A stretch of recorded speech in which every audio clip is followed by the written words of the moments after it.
Olá, gente querida! Hoje é terça-feira, dia 28 de julho. Estamos mais uma vez em torno da Santa Palavra de Deus, recolhidos em oração, querendo cada vez mais crescer em sabedoria, sabedoria que provém do alto, do Espírito Santo e da Palavra de Deus que nos alimenta. O trecho do Evangelho de hoje é de Mateus 13, de 36 a 43. É a explicação da parábola do joio e do trigo. Como eu já expliquei esse texto no dia 19, domingo passado, no outro domingo, então quem quiser buscar a explicação do trecho do Evangelho, pode ir lá na página do YouTube no dia 19 de julho, domingo. Hoje, mais uma vez, eu vou ler o texto bíblico e vou apresentar a vocês a explicação que São João Crisóstomo, um padre da igreja do século V, ele nos oferece uma bela explicação para esse texto. Acompanhemos então o texto bíblico e a explicação de São João Crisóstomo. Naquele tempo, Jesus deixou as multidões e foi para casa. Seus discípulos aproximaram-se dele e disseram: Explica-nos a parábola do joio.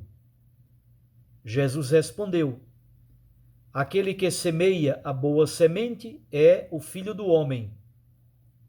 O campo é o mundo. A boa semente são os que pertencem ao reino. O joio são os que pertencem ao maligno.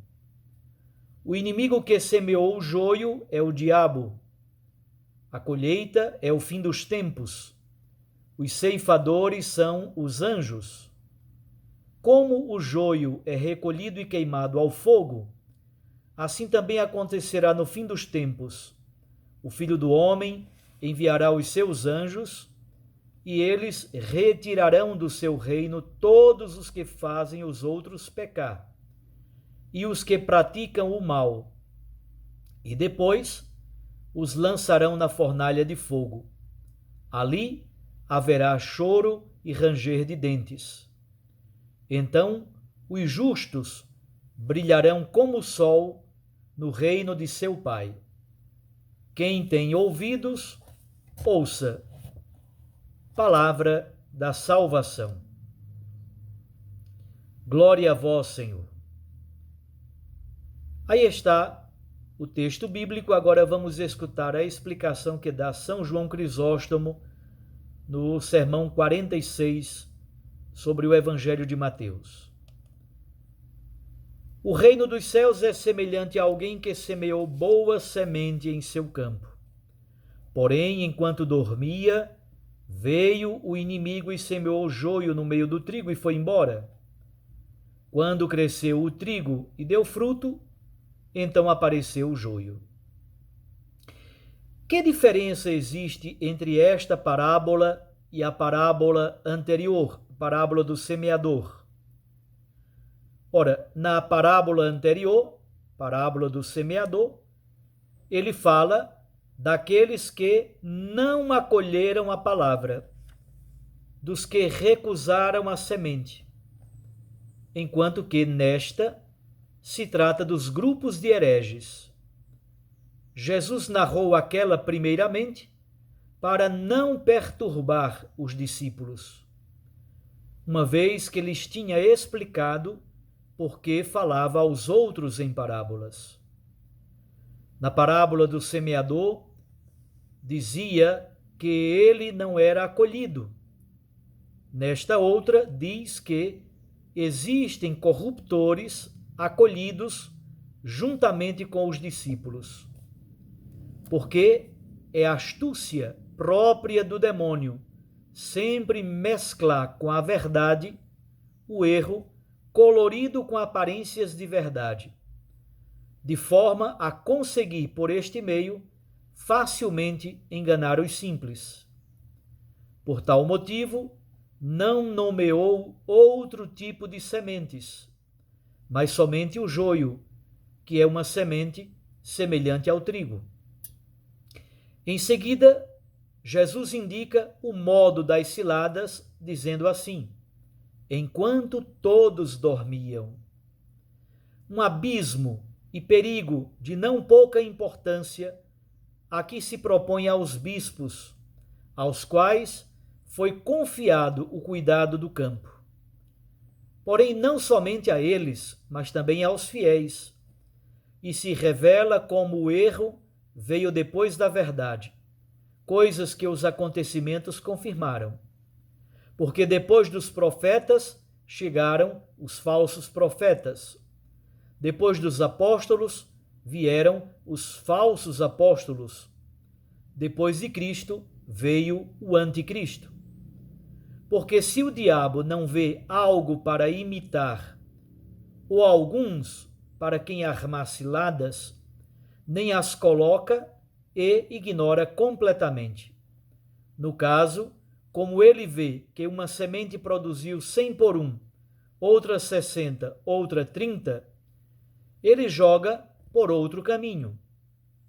Não podendo arrancar o que já se enraizou, nem sufocá-lo, nem queimá-lo, vale-se de outra astúcia e semeia em outros sua própria semente. Perguntarás então, em que se diferenciam estes homens que dormem daqueles que foram comparados ao caminho na parábola do semeador? Ora, nestes, a semente foi arrancada logo, pois o diabo nem sequer a deixou lançar raízes, enquanto que nos outros teve necessidade de um artifício maior. Cristo disse isto para nos ensinar que é necessário vigiar sem interrupção. Como se dissesse, mesmo que fujas daquele prejuízo, ainda resta outro. Como lá o prejuízo veio pelo caminho, pelas pedras, pelos espinhos, assim aqui o prejuízo chega pelo sono, de maneira que se torna necessária uma vigilância contínua. Por isto, dizia: quem perseverar até o fim será salvo. Algo parecido aconteceu lá no começo, porque muitos bispos, tendo deixado entrar na igreja malvados hereges, deram amplo espaço a semelhantes ciladas, porque não resta nenhum trabalho para o demônio, uma vez que introduziu a semelhantes homens no seio da igreja. Perguntarás um meio para evitar o sono. Quanto ao sono natural, é impossível evitá-lo, mas o sono da vontade, este sim, é possível. Pelo qual, dizia Paulo, vigiai e permanecei firmes na fé, e demonstra que semelhante obra do demônio é não somente má e prejudicial, mas é também supérflua, posto que, quando o campo já está cultivado e não necessita nenhum outro trabalho, então vem o diabo para semear. É o que fazem os hereges, porque infiltram o seu veneno unicamente por vanglória. E Cristo descreve exatamente toda a cena, não somente com estas palavras, mas também com as que seguem. Pois Cristo diz: uma vez que cresceu o trigo e deu fruto, então apareceu também o joio. Que é o que fazem os hereges? Ao princípio, se ocultam, mas assim que adquirem maior confiança e facilidade para falar, então derramam o seu veneno. Está aí, meus queridos, minhas queridas, o belíssimo comentário de São João Crisóstomo a esta parábola do joio e do trigo. Fiquem com Deus, com sua Mãe Maria Santíssima. Recordem que a palavra aquece o coração e a Eucaristia nos lança para a missão. Até amanhã, se Deus assim nos permitir. Amanhã é festa de Santa Marta e hoje eu os abençoo. Em nome do Pai, e do Filho, e do Espírito Santo. Amém.